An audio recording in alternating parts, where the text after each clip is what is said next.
Well, hello and welcome to the Father and Son Network live show called Done by Some. Hello, son. How you doing today?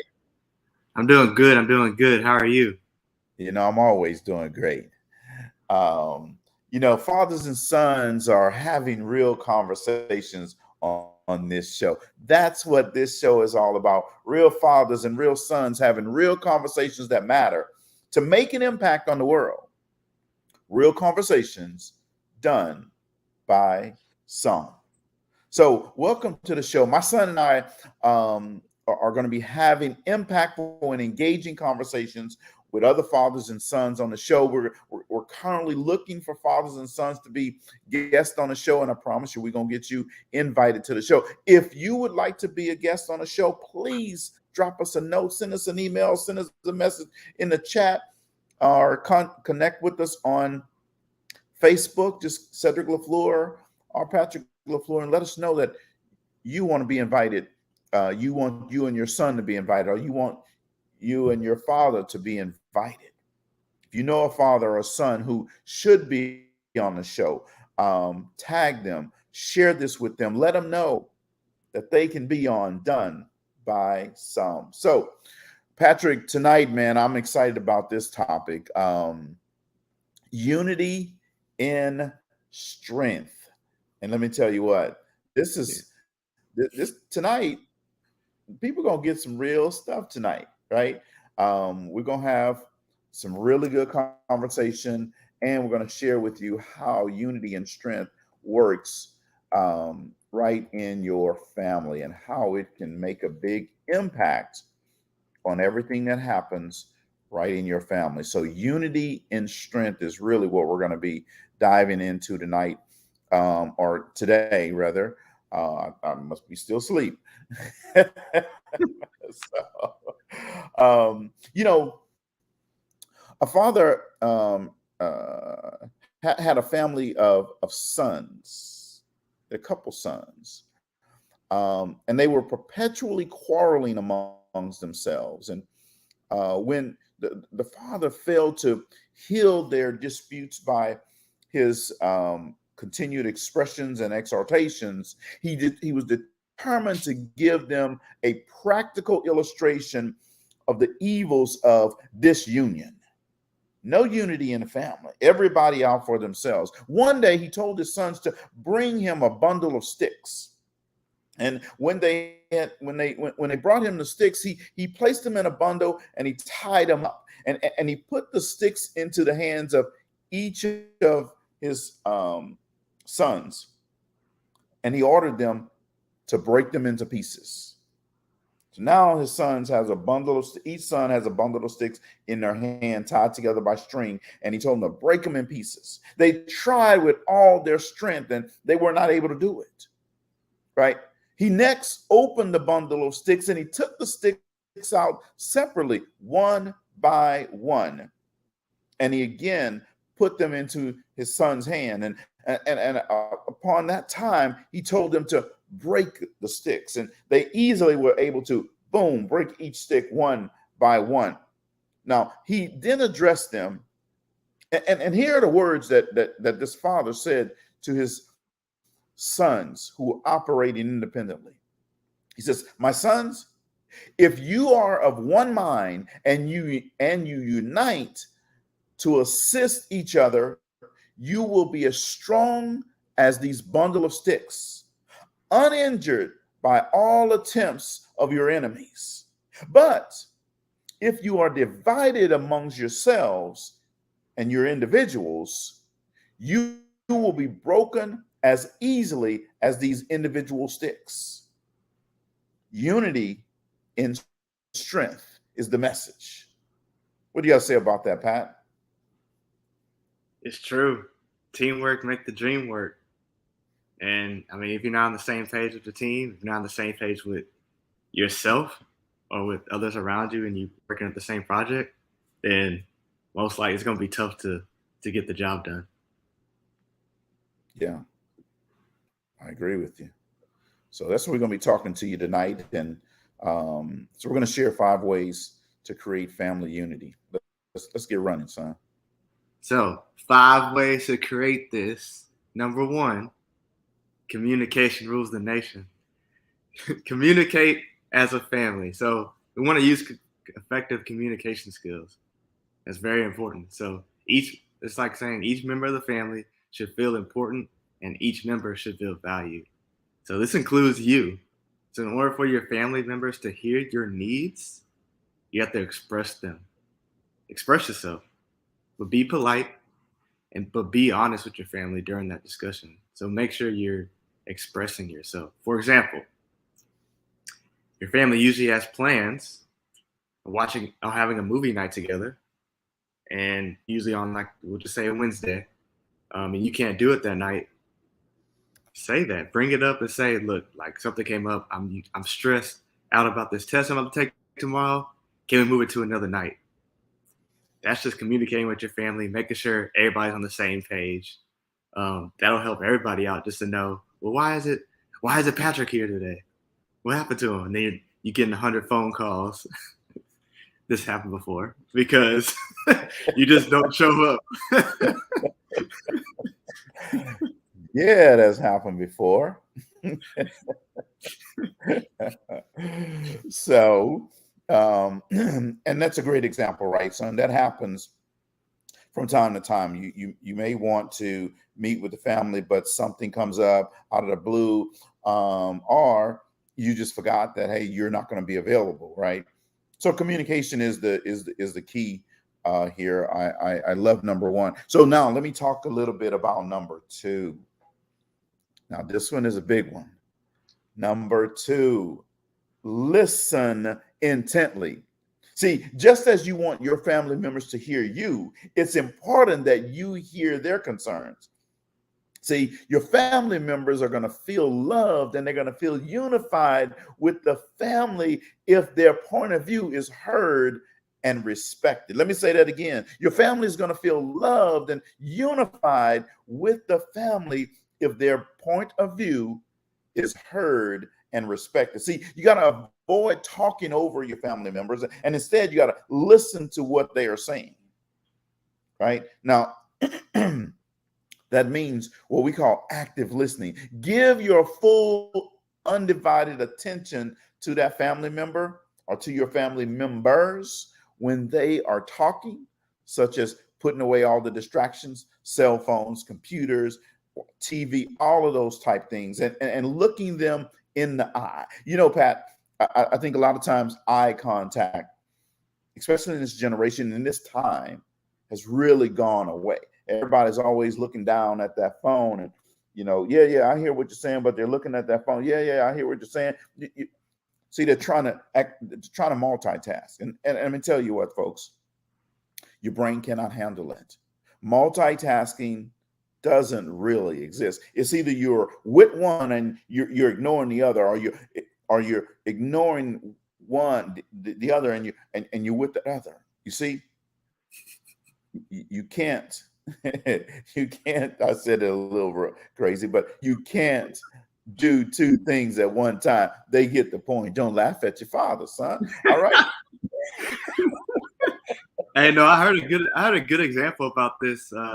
I heard it earlier this week that it was like in the 1960s. Social media actually helped us now, because back in the day when it wasn't, then if you're on like a date with somebody and it's just silent, you're kind of just struggling to hold a conversation. There's nothing to do. But now it gives somebody something to do. So if you see couples at a table or you're with their family just on their phone, it gives you something to do. Maybe they just don't like each other. Well, that's true. That's a bad thing if the families don't like each other, right? That's really a bad thing. Poor people. So the next example on this is ask questions to show that you're interested, right? Such as, hey, what's next? What happened next? What's going to be next? What's coming up next, right? How do you feel about that? What do you plan to do about that? See, that lets people know that you're engaged, you're in tune to the conversation. And then show you're paying attention by nodding your head, making neutral statements such as, yes, I see, I wonder, that's interesting. Now, let me just be transparent here. Your mama not listening to this, is it? Right? Sometimes, guys, you know what happens is the little lady is talking and we just, yeah, yeah, yeah, right. But we're watching the TV, you're talking right in the middle of the Super Bowl game. Don't do that. I never do that. Fellas, y'all know what I'm saying. Y'all know what I'm saying here. All right. Ladies, you've listened in. When you hear yes, that means all right, back off a little bit. All right, son. Let's keep going. What's number 3? Number 3, let's show some appreciation for each other. So don't take your family for granted. I know it's easily done, but most of them have been around even for most of your life, if not all. So make it a point to tell each of your family members that you're thankful for them and that you enjoy being in their family. So, I mean, traditions such as going around the table during Thanksgiving and just saying what you're thankful for and just showing that good appreciation for each other. I mean, it just helps with the corroboration, and that again goes back to that unity. It's that teamwork thing. If you're all feeling good, you're gonna play good. Usually things goes bad, those compliments, those things, man, I appreciate you, can get you over that hump and to that next level. Right. Yeah, absolutely. And we do that actually, the appreciation thing at the Thanksgiving, right? Yeah, we do. Yeah. Yeah. So it's important that you do those things. And it's just small things really that makes all the difference in the world. So let's keep going, man. We're going through these really, really quick, but let me just give you a recap right quick, right? Just in case you're just tuning in. We're talking about unity and strength is our topic, right? But what we're sharing with you today are 5 ways to create family unity. Number 1 is communicating as a family, meaning use effective communication skills, right? Number 2 is listen intently. Be intentional about listening. Be an active listener versus a passive listener, right? Number 3 that Patrick just shared with you is show appreciation to each other. And number 4 is, oh, this is a big one here, son. Agree to disagree. Now, look, audience, tell me if you've ever had to deal with this one in your family, right? Just type yes in the comments, right? I'm gonna type yes in the comments myself, right? Yes, we have to agree to disagree. So here we go. All members of our family are not, going to always agree with every issue. Yeah, I can't force you to be right. Um, but as a family, we have to understand, we have to be flexible and accepting of other people's point of view, even though we may think that we're right. Right? We have to be accepting of other people's point of view. We have to avoid arguing and bickering over trivial things that really don't really matter. Sometimes it's just a matter of trash talk, right? And then you get into a conversation and then you dig your heels in, but you got to learn to just agree to disagree. See, instead what you have to do is make a conscious effort to divide the responsibility and privileges up fairly. Meaning fairly does not necessarily mean equally. Everybody don't get an equal say. Right? And my kids are all grown now, but kids got we gave them an opportunity to have an input on certain things, but it wasn't an equal vote, right? The vote was, vote number 1. Mother was vote number 2. The kids, they got a quarter of a vote. What? Right? They didn't know that at the time, but their vote was a quarter of a vote. It didn't count for a full vote, right? These good half. Golly. It's the way it is, right? Whoever paying the bills has the final say on what the vote count is. But when a conflict arises, use good communication skills and empathy and to solve a problem, right? Good communication skills and empathy can get you through a whole lot of things when you're trying to solve a problem, when you're trying to solve a disagreement within a family. So, for example, instead of shouting at each other, allow everyone a chance to talk without being interrupted. Now, I'm going to stop here right here because my mom, bless her soul in heaven, she did a great job, at least with me, and I think with my brothers and sisters as well, coming up, where she would give us an opportunity if there was a disagreement, we wanted to go somewhere and she didn't want us to go, or we wanted to do why we felt we should go or do whatever that thing is, right? And she would give us a time limit on how long you can speak. And, once you were done, she was going to make the final decision. And if you convinced her, then she would change her mind. But if you didn't, she made the final decision. And once she made the final decision, excuse me, that was it. There was no more discussion, no more debating, no more compromise, no more anything. But what I like, because she knew I needed that, because I was going to express myself, she knew I liked to have this debate and conversation. So she allowed for that to happen. Sometimes I would win. Sometimes I would learn. Some of most. Right.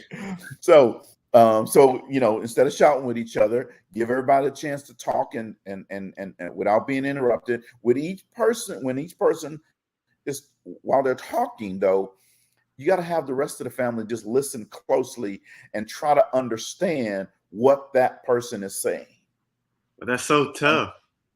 When you're in the heat of the moment, you're just like, you start thinking about questions when they're talking, and they're like, no, like, I want to ask this question now. Like, how do you do that? Yeah, it's tough. And yeah, you got to practice it. We're all still learning those type things, right? It's definitely tough. But if you practice active listening, man, I'll tell you what, you actually learn a whole lot of stuff by just being quiet and listening.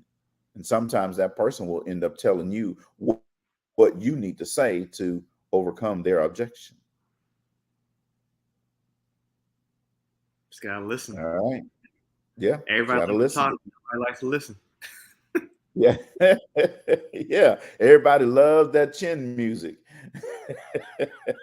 Hey, we All got right. So, 2 ears and 1 mouth for a reason. exactly. All right. So let's go ahead and bring home number 5. Number 5, give and accept apologies. So Uh-oh. when arguments do arise, and of course they will, or if people want to call them debates, you should work. You should work towards a resolution to the problem. So once the argument is over, apologies may be in order. You may have to give apologies because of some stuff that you said, um, or if you cross some lines, you should extend an apology to either a family member to kind of help them or help smooth things over. The other important Yes. thing, If you walked up to someone and you slapped them, a la, Prince of Bel Air. yeah, no comment. That's situational. But Right. but the other important is that apology that you're giving them, are they going to accept it? So whenever a family member offers you an apology, accept the apology and move on to unify the family.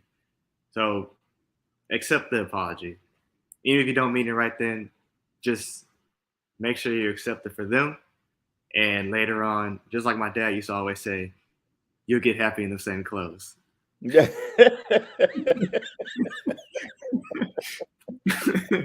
So remember to compromise and to avoid those arguments and to resolve them. You don't want to go to sleep mad.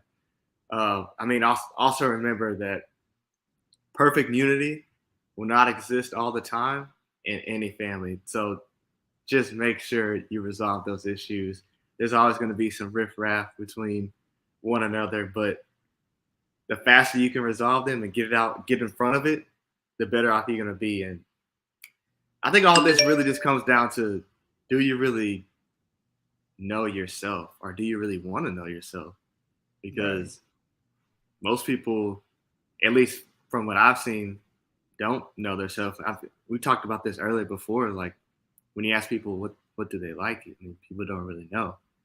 And if you don't know yourself, I mean, you got to be a little selfish to be selfless.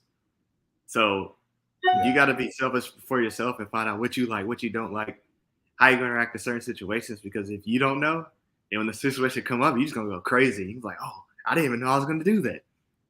Right. Yeah, so absolutely right about that. Yeah. Well, I like that you were quoting me. You're going to get happy in those same clothes. Hey, it got told to me when I was growing up, so I think it worked great for my kids too. And they did eventually get happy in those same clothes. One minute you're the worst dad in the world, the next minute you're the best dad in the world, right? Right in the same clothes. It happens. I suspect that you'll be telling your son or daughter that one day. Yeah, probably. Because you probably used to look at me when I be mad, you just blow it off like, hey, you having the same clothes, whatever. I'll be doing the same thing. Exactly. See, life is all about, it's cyclical. So, hey, this has been a really good show. We've enjoyed our time with you today, talking about unity and strength. Now, you may have some stories, you may have some examples that you want to use. Type them in the chat, in the comments, and let us know what it is you're thinking around about this topic, unity and strength. You know, we said number one, in order to have family unity, you have to use effective communication skills. Number two, you have to listen intently. Number three, you have to show appreciation for each other. Number four, you have to agree to disagree. And number five, you have to and accept apologies. Now, our show airs every Saturday, every other Saturday morning at 9 a.m. Central Time. Real conversations done by some. Yes. Now, invite your friends, invite fathers and sons to tune in. Share this message. You know, every time you hear a message, it may not be for you. It may be for someone else. So make sure you share this message with someone else. Tag them on this so that they can listen to it. Help give them the tools that you're getting, that we're providing to you.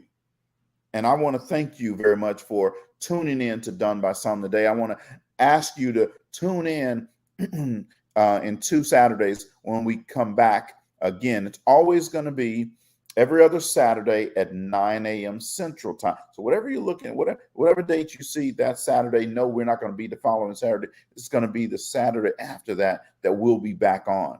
Now, we'll put our contact information up on the screen as well, so you can reach out to us. You can give us a shout out. Let us know if you want to engage and be on the show. You can see our emails is scrolling across the bottom of the screen, and it'll be in the chat. All you have to do is click the link, reach out to us. Reach out to us on our social media, or go to LaFleurLeadershipInstitute.com and fill out the form there, or reach out to us as well. We look forward to hearing from you. We enjoy coming to you every Saturday. We know that fathers and sons are not having as many conversations as they need to, and that's why we're here. Real fathers and real sons having real conversations. We don't script the responses. It's going to be what's in our heart, and what my son learned along the way, and what I did as a father. There are going to be some days, there are going to be some good things. Some days going to be some bad things, right? That's just a part of life. Real conversations is what we're going to be having on this show. So thank you guys again for tuning in. Hey, Patrick, you have a good rest of your Saturday. I'm sure you got some big plans. You always do. So make sure you go have a good time, and we'll see you guys on the next show. So thank you. And Yeah, I'm out. Go and play some tennis. peace.